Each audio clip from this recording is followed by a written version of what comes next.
another episode of the Outside Insider podcast here on Philly Sports Network with myself, Liam Jenkins. This is the show that will break down everything Eagles related from the past 7 days, and damn, there's a lot to get through. I was originally going to do this show on Monday or Tuesday and kind of get that raw reaction to the game out of my system, but I would rather have waited because the thing with this team is that there is so much that happens during the week. There's never a quiet day. And if you put up a show on a Thursday, you know there's going to be a massive ball rolling on Friday that you miss. And it's just not good. We want to cover as much as possible. So we've got it all from Le'Veon Bell to what we've just seen with the offensive line and Stefan Wisniewski to everything in between. So if you're new to this show, you haven't yet subscribed, it's your first time clicking, don't forget there is a link in the description that takes you straight to Apple Podcasts or iTunes. It's free to subscribe. It takes 3 seconds. If you like this show, it means you get it on your device for free instantly every time it's uploaded without ever having to worry. Not only does it help us grow as a website and a community, but it means we can really get a gauge on what this show's doing well, what it's not, and so forth. So if you are enjoying the content, please hit subscribe, rate it 5 stars. It means the absolute world to us. But there's only really one place to start with this show, right? And I mean, we can go in and we can talk about the overtime loss, and we can talk about Corey Graham, and we can talk about 4th down. But something happened today, and this is the reason why I held off on this show for so long, because you know that something is going to happen. That's just what happens with this team. Now, a report surfaced today on NJ.com that really kind of blew my mind. And the only way I can liken it is to something like, you know, when you're at school, okay, you're doing work and you've got a teacher and you're not best friends with that teacher. You know, feels like they've got a bit of a vendetta against you for some reason. Like, you turn up 30 seconds late and you get one of those teachers, you know. And there'll always be a time where you're sat in that classroom and you're just doing everything right and you breathe. You literally just breathe and the teacher shouts at you. Now, 2 tables away, someone is being hit across the head with a book. 3 tables behind you, there's paper planes being lobbed around. And 5 tables to the right, it's a pretty big classroom, there's someone throwing spitballs. But none of that matters because they don't want to go to the angry kids. They don't want to go to the troublemakers. They don't want to go to the guys that are going to kick back and humiliate them. Because if they do, they're going to look stupid. They're going to lose authority, and they can't really afford to throw that kid out the classroom. Because when the regular teacher gets back, well, damn, there's going to be hell to pay. And that is exactly the only justification I can think of as to why the report that suggests that Stefan Wisniewski is apparently being benched this weekend has come out. And let's look at this from a bigger perspective, alright? Yes, the Eagles have a problem on the offensive line. There is no doubt in that. This team has allowed 34 quarterback hits. 34 quarterback hits in 4 weeks. They have allowed 14 sacks in that time. It is just ridiculous. This is not the best offensive line in football that was heralded last year. This is not the guys up front that looked so dominant week in and week out, that you just know you could go up against the best defense in the league and there will be nothing. Just Carson Wentz is swimming around, doing Sudoku puzzles, playing on his Game Boy, and then just occasionally throwing a screen pass. That's not the case this year. It wasn't with Nick Foles. It certainly isn't with Carson Wentz back. The problem is that if you're Doug Peterson or if you're Jeff Stoutland or Mike Groh and you want to change something up on that offensive line, who are you taking out? Is it going to be your franchise right tackle? Well, can't touch Lane. I mean, he might chokeslam me. We can't do that. He's one of the most vocal guys in the locker room. Saying he's going to put a cannonball through a man's chest. Well, that didn't happen. He got humiliated by a rookie. Is it your Hall of Fame left tackle or soon to be Hall of Fame left tackle? Well, I mean, it's a Hall of Fame left tackle. We can't really take Jason Peters out because, well, it's just absurd, isn't it? It doesn't matter if he's playing with an injury. It doesn't matter if his calf's giving him problems and he looks like he's being beaten by rookies again. Not a point. He's Jason Peters. He'll stay out there. Well, okay, that leads us to Jason Kelce. although he's dealing with plantar fasciitis, is still the most athletic centre in the league, and he made a speech after winning it. We can't take Jason Kelce out. He was great. He put a hat on and said some big words in front of a podium with lots of people shouting. Can't take him out. Actually, though, apart from that, Jason Kelce has been very damn good, so that's probably the reason why. Alright, let's look at the guards. Right guard, you've got Brandon Brooks. Alright, cool. I mean, do you want to take Brooks? Well, he had anxiety, and he's a model, and he's not an actual physical model, but he's a model, sort of employee. He's a great team leader. He's got plenty going for him. And not only that, but the contract that the Eagles have given him isn't exactly, the most cap-friendly in the world. The Eagles paid him very handsomely when he left the Houston Texans, and they knew exactly why as well. So, that leaves us with the weak link, Stefan Wisniewski. Now, Wisniewski, I don't think by any stretch of the imagination, having gone through the tape on all 4 games several times, he's not been bad. He's been okay, he's been subpar, but he's not been bad, certainly not bad enough to be benched. Not only that, but he's being benched for Isaac Seumalo, who, for context, alright, here's some background on the Eagles' former 3rd round pick, who didn't really do much in his rookie season, and it was meant to be the next year, wasn't it? It was that next stage of development. He's versatile, he's from Oregon, he's big, and he can move around, and he's athletic and great. Well, that was fine until it took a whole off-season, a whole training camp, a whole pre-season, and then 2 weeks of the regular season for Peterson to go, do you know what? He just ain't got it. We're going to go with Wisniewski. And from there, the rest was history. The former Jags lineman made that position his own and was the starting left guard ever since. So now you're taking Wisniewski out. For what reason? What is the decision behind it? Because all you're doing is taking out probably the second most reliable cog in that offensive line at this point of the season for Seumalo, who has never proven his worth. And for Seumalo as well, let's bear in mind, he spent the whole off-season moving to centre because Matt Pryor was drafted and was more visibly improved. Matt Pryor looked, in my opinion, more ready to come in and play at guard than the drafted guard in the 3rd round a year ago. Not only that, but when Seumalo has been at centre, he has been sailing snaps so far over quarterback's head, I've even seen a few stray balls here in England. And this wasn't just training camp or the odd stray snap, this was happening in pre-season. Over and over again, and over heads. There is no logical reason for this to come out other than Peterson saying, this is not good enough. The form we're seeing from this offensive line is not good enough, and do not think you are exempt from being benched for someone else just because you've got a name.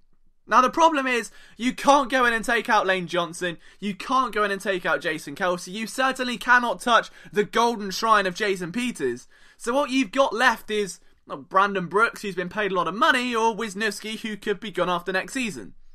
You go with the short-term option. Now, I don't think, personally, Wisniewski will be benched. I think what's going to happen is that by maybe the 2nd quarter, maybe the 3rd, we're going to see him back in the game. Just like we saw Nigel Bradham return after he got benched for the umbrella incident, which was ridiculous. Schwartz tried to bench him against the Lions. The linebackers got thrashed over the middle. Bradham was back in, and that was the end of that. This is the same thing. This is a coach trying to make a statement that whatever tragic performance is going on along that offensive line is not good enough. But I do not think Wisniewski should be the fall guy for it. He is not the most accountable. He is not the man responsible for leaking pressure to rookie defensive ends. And he is certainly not the man responsible for giving up pressures to Carson Wentz all game long. A couple of screen passes, sure, he's not perfect. He's played subpar, as I said. But he's not been bad enough to be benched. This is Doug Peterson, or whoever's putting this report out. I mean, as I said, when I first started this website 4 years ago, my main goal was to try and network. And being in the UK, that's obviously a little bit difficult. So you're relying on emails, you're relying on trying to, find ways into this business that are unconventional. You're looking at social media. And the few contacts you get, you really try and strengthen that relationship with. And one thing someone told me very early on in my career was that nothing gets out unless somebody wants it out. So whoever that source was has told somebody something because they want it out in the media. They want the players to see, whoa, hang on, whoa, they can't bench Wiz. They can't take Wiz here. They can't take Wiz out of our line. And it will prompt them to step up. That's exactly what's going on. I will be very surprised, as I said, if this is a full game decision. I don't think Sayamalo's got the juice just yet to stick in at left guard, which is why he got scared out of the position by a 5th round pick.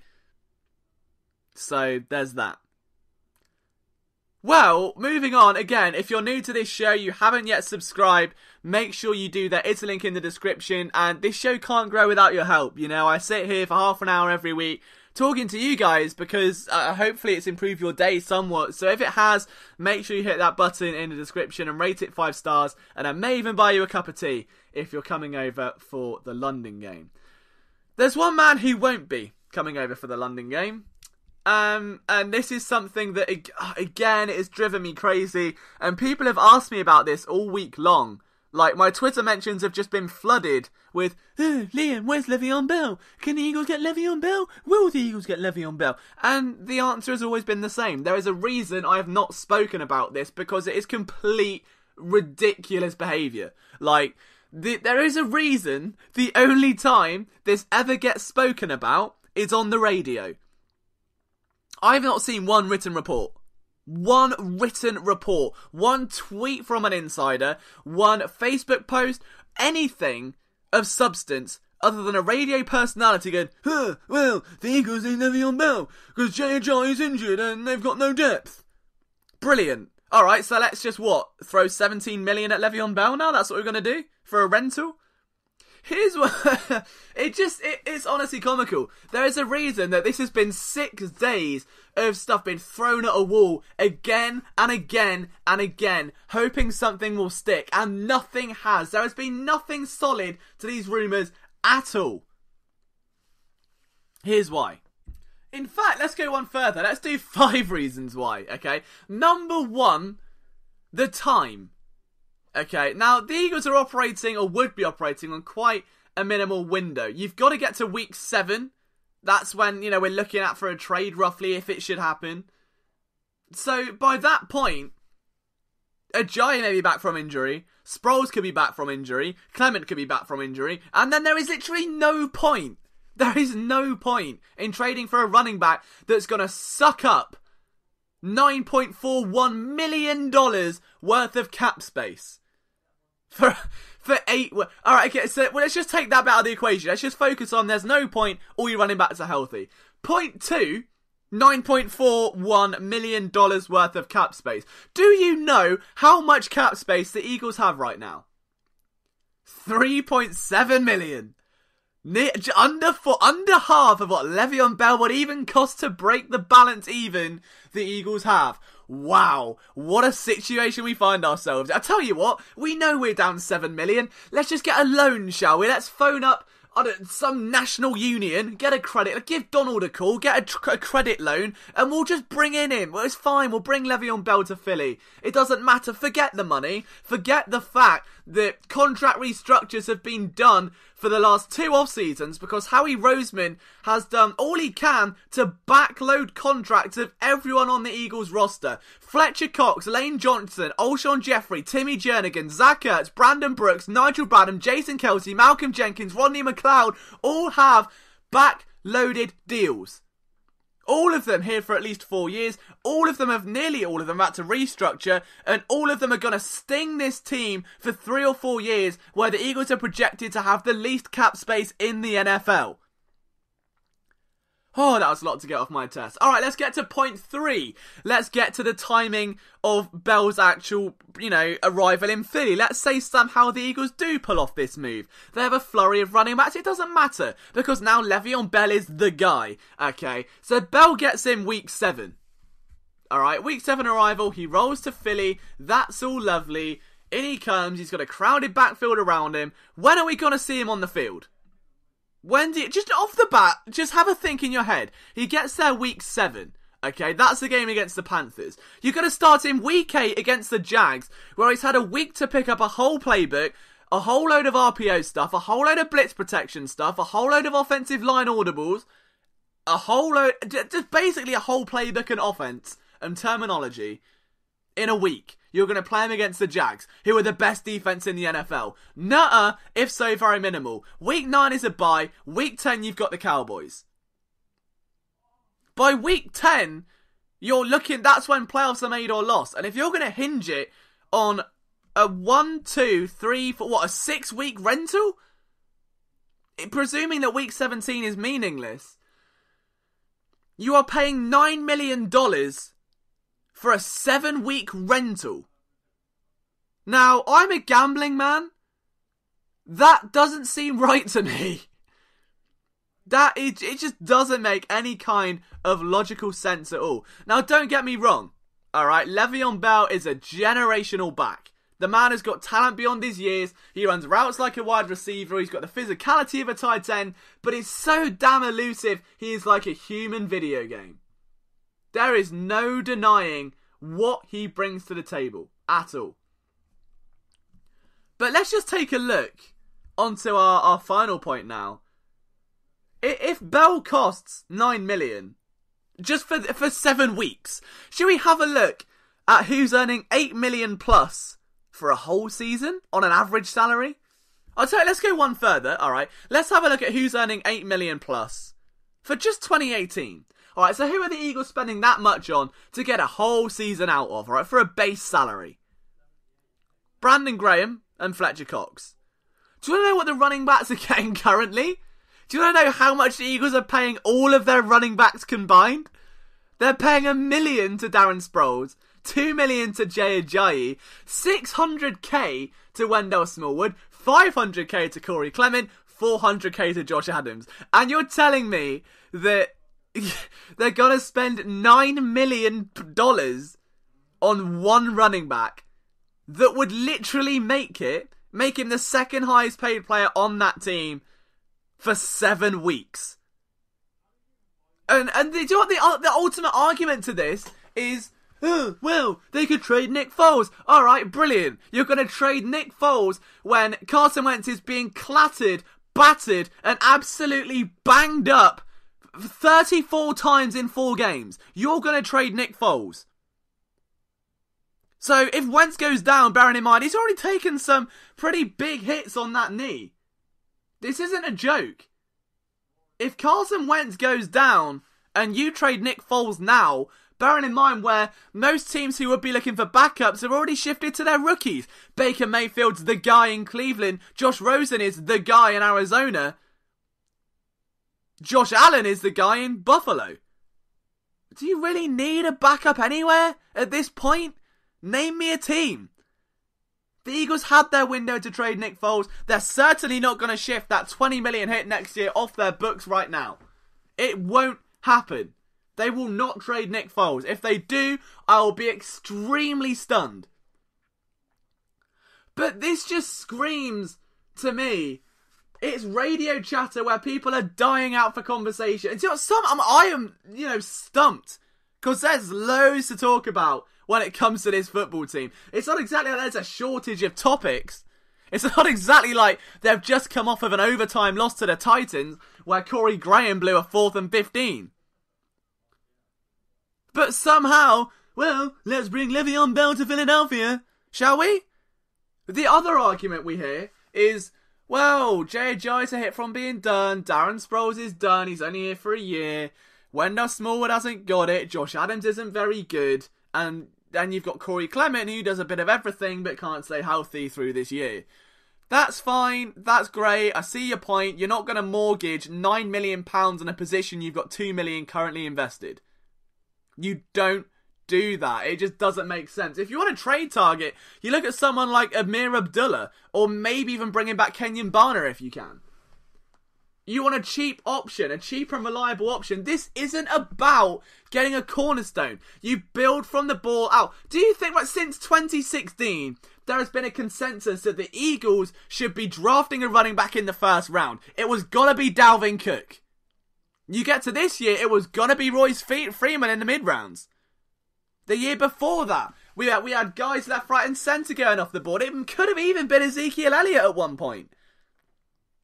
That this team's been crying out. Do you not think, in Peterson's 3rd year as an NFL head coach, after running a committee effort in Kansas City, that he kind of knows what he wants in a backfield? That he's not going to spend $9 million on a running back because he's got 4 for less than 2 that do just as good? This team, it's not Madden. This team last year, it brings back to the stupid argument that Alshon Jeffrey isn't a number 1 receiver. Because, well, he doesn't put up the statistics. He doesn't have the numbers. He gets injured. Yeah, and he also facilitates an offense where himself and Ertz record 100 yards back in his first game, even returning to the offense. The offense looked completely different with Alshon Jeffrey back in the fray, as it did last year. In fact, this Eagles team was so different that it took 14 weeks for a receiver to notch a 100-yard receiving game. Because it's not about individual excellence. It is like Golden State. I've said this a million times. Jordan Matthews said it to me on the phone one time. We've had Teron Davenport say a player tell it to him as well. This team see themselves as a selfless, multi-dimensional offense that will sting you from multiple angles. That if Alshon Jeffrey is off, you would have had Torrey Smith on. If Torrey Smith was off, Zach Ertz is on. If Ertz is off, Aguilar is on. That is the concept with this team. It is never about individual stats or 1,000-yard seasons or touchdowns or metrics. It's about, can you get a win and sustain drives and move the chains? That's all it ever comes down to. All it ever has come down to. So stop with the notion that Bell's need it, because the backfield's the same. In 2016, it was Ryan Matthews and Darren Sproles and Wendell Smallwood. 2017, you know what it was like. Even 2015, when the poor DeMarco Murray, who was so gracefully misused by Chip Kelly, he had a committee effort behind him. And he was a bell cow back. Someone you can hang your hat on. He did it in Dallas. This is not a team that requires a franchise running back. They don't want it, they don't need it, because you pay skill positions ridiculous amounts of money and it gets you nowhere. Skill positions to me are just the only example I can ever come up with is that they're window dressing. They are literally window dressing. You can get wide receiving corps that will do stuff one year that will be invisible the next year. How many times do you see one massive season from a skill position player and then you never hear from him again? It happens so much more regularly than you think. Because typically with skill position players, there comes this ego complex. There comes this desire to, well, I've put up this many numbers, I deserve X amount of money. Why do you think an entire off-season of shopping Odell Beckham Jr., no one wanted him? No one wanted the headache. Why do you think Des Bryant now remains unsigned? Other than the fact he's absolutely useless and can only run slant routes. Skill position players are window dressing. They change year in and year out. And sure, you can have nice salads. You can have nice desserts. You can have, I'm British. There's not really a lot of, starters. But you know what I love when you go to a restaurant, right? Just cheesy garlic bread. It sounds silly. You're all going to laugh because it's pathetic. But you know what? Culture me. When I get to Philly, show me what you guys have got to offer. But that's my thing. You can have nice starters. But the main meat of that course is a franchise quarterback, the trenches that are going to be protecting and harassing the other team's quarterback, and the linebackers and the tight ends. You build from the ball out. I was told 2 off seasons ago by a very credible source that was the Eagles' plan, to build from the ball outward. And what have we seen? Where has the majority of that money gone? When you look at the contracts on this team, do you want to know the most paid players, I should say, on this team? Defensive tackle, right tackle, wide receiver, defensive tackle, tight end, guard, linebacker, centre. Notice a common trend there? I see one wide receiver and I see a tight end that's close to the line of scrimmage. I don't see a running back. I don't see a number 2 receiver. Do you? the Eagles would be out of their minds if they traded for Le'Veon Bell. And the sooner it sinks in, the better. Because I mean, last week we had I can't even put into words how much the Alshon Jeffrey argument angered me. And I wouldn't consider myself an Eagles fan. I would consider myself, an objective analyst. And it angered me. This has turned the dial up to 11. Because it just makes no sense. There are a wealth of running back targets. And you're telling me that the fans are hating on Corey Graham that much, and the lack of safety depth that much, and the cornerbacks that much, that guys like TJ Ward aren't even popping up, but somehow a trade for Le'Veon Bell is a move that's best for business? Alright. Okay. Well, you do you. You go back to playing Madden, you make that trade work, and you come back to me, because I can assure you it's just not going to end well. But, we need a break. That was... You can tell it's been pent up. That I've saved a week worth of frustration, right? And I think now that it's... let's take a breath. Subscribe to the show on iTunes while we're all calming down. Cheeky plug. But let's just talk about the game that's coming up. And that is obviously the Eagles versus the Vikings. Where are we going to be in terms of this game? Like, what's the betting line at? Are you guys going to bet it at all? What are the advantages? What are the disadvantages? Is this Vikings team the same as the one that was faced not too long ago? And it's hard to really say they are. I mean, through the opening 4 games of the season, the Vikings defense has been nowhere near as good. They're 21st in yards allowed, giving up nearly 400 a game. They're giving up the 10th most points in the league per game. And last week against the Rams, they gave up 8 20-yard plus plays with LA scoring on 3 of them. That doesn't scream the elite defense that we once saw, right? That doesn't show me that this Vikings defense is all that like it was all that last season. And now you've got Kirk Cousins, or Kurt Cousins, as Doug Peterson likes to call him, who has kind of been thrust into this spotlight now. Hasn't really taken off in the way he intended. The thing with Kurt Cousins, Doug, we're going to go with Doug, his explanation here, because apparently that's better, is that he's always been the same guy. And as much as you like that and you like that is a thing, and as much as he does have 10 touchdowns through the opening few games of the season, he's been playing well.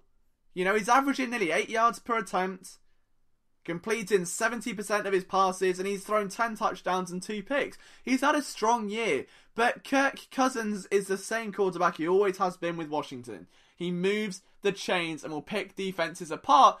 He's not silly. He's not erratic. He won't throw the ball deep down the field 50 times a game. My worry here, as it should be for any Eagles fan, is Stephon Diggs and Adam Thielen and the rest of that Vikings receiving corps versus whatever is going on in the Eagles secondary. Because the Rams had a beat up secondary, the Bills had a beat up secondary, but the Packers and the Niners are pretty good ones. And to me, I think that the Packers game, where it was an overtime tie, may have actually been Cousins' best game, at least as a Viking. 4 touchdowns and a pick. He was just on fire. He's thrown for 400 yards twice this season. But you're now going to be picking apart a defense where they're playing a lot of cover 3. Your cornerbacks are sitting maybe 8 to 10 yards back off the ball, covering half the field each. And you're going to allow someone as intricate as Stephon Diggs, as physical as Adam Thielen, to run right at your corners and turn around. This could be the biggest breakdown defensively we have ever seen. Because that is what the Jim Schwartz defense does. That is what it has become known for. Is that it never has been a good pass defense. It happens time and time again. And, I mean, just for context, because a lot of people look at this and think that this is some sort of revelation, that Jim Schwartz has lost it, that he's focusing so much on defending the run when he should be defending. Nothing has changed. This has always been the same Jim Schwartz defense, and it's been the same since 2016. We saw it with Laodis McKelvin and God, that's a throwback. Laodis McKelvin and Nolan Carroll. But the thing is that this defense has always been, as I said, exactly the same. And the reason for that is that you get this cushion underneath. You get this little hole underneath when the corner and safety drops back, when the linebackers press forward to defend the run. You always see it. Okay, now here's something interesting. Just for context. Dating back to 2001, okay, between 2001 and 2014, so pre-Jim Schwartz Eagles, should we have a look at where its pass defense is ranked every year? 32nd, 24, 30, 25, 13, 26, 10, 9, 32, 18, 22, 14, 22, 3rd. Does it really jump out that his pass defense is now one of the worst in the NFL? It should also jump out that during that time, he had 4 top 10 run defenses. 6 top 15s. That is what this 4-3 system does. When you've got a strong arsenal of weapons up front, the trick now is that the offenses are figuring out. They're figuring out ways to beat it. It's just by going underneath. It's just by finding out that when the linebackers press forward to defend the run, which is a tough ask. You know, when you're going to ask Hicks and Bradham to stuff forward, try and pick out someone as dangerous as who we saw last week. You know, as a Derrick Henry or a Dion Lewis who can hurt you in so many different ways, that to then suddenly drop back into the pass is, it's a different order. It's a different mountain to climb. And it's a lot of pressure on cornerbacks who you've got. One is an amazing tackler, struggles in every other kind of coverage. One is an excellent cover corner, can't tackle to save his life. And you've now got your firm tackling safety out of the equation. You're playing cover 3 where the linebackers are pressing down, therefore the safety pushes down into the box, and then you have 2 corners being the only stopping gaps between a quarterback and the end zone. It's a tough look for this defense. Don't be surprised. So I would not be shocked if we see an absolute shootout between the Vikings and the Eagles. The Eagles lay it on the Vikings in the NFC Championship game, let's not forget. And as of right now, the point spread is at 3. The Eagles are at home, and you say home should normally be a 3-point advantage, which means on a neutral field, this is dead evens. And if I'm betting this game, I'm going to take the Eagles because I think at home they're now 12-2 in their last 14 games. I think the Eagles are just absolutely ridiculous now at home with that defense when you can take out a lot of what the offense has tried to do in terms of audibling and at what work they can do at the line of scrimmage. My main worry here from an actual analysis standpoint, though, is going to be that offensive line. The Vikings have been very, very slow to heat up this season, and in fact, their offensive line has been one of the best, or at least a top 10 unit in my opinion. They're allowing a lot less pressure to Kirk Cousins, and obviously with Dalvin Cook in the fray, it's a very different looking offense. I mean, they're not putting up as many points per game. They're getting a lot of yards, a lot of it through the air. They're struggling to run the ball. They're averaging 60 yards per game on the ground. They're probably going to have the same against the Eagles. It's going to be Kirk Cousins versus Carson Wentz in an absolute shootout. I'm going to take the Eagles because I do think that they've got the better defense. I think they've got a little bit more wind in their sails.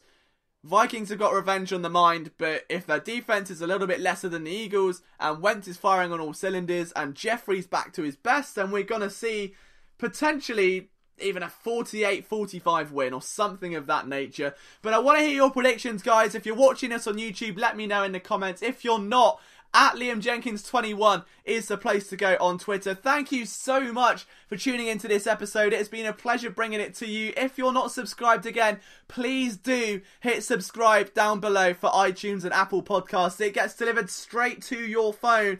It would be a blessing if we could get as many of you guys subscribed as possible and rating 5 stars. For myself, Liam Jenkins, enjoy the game this weekend. I'll see you next time for another episode of The Outside Insider.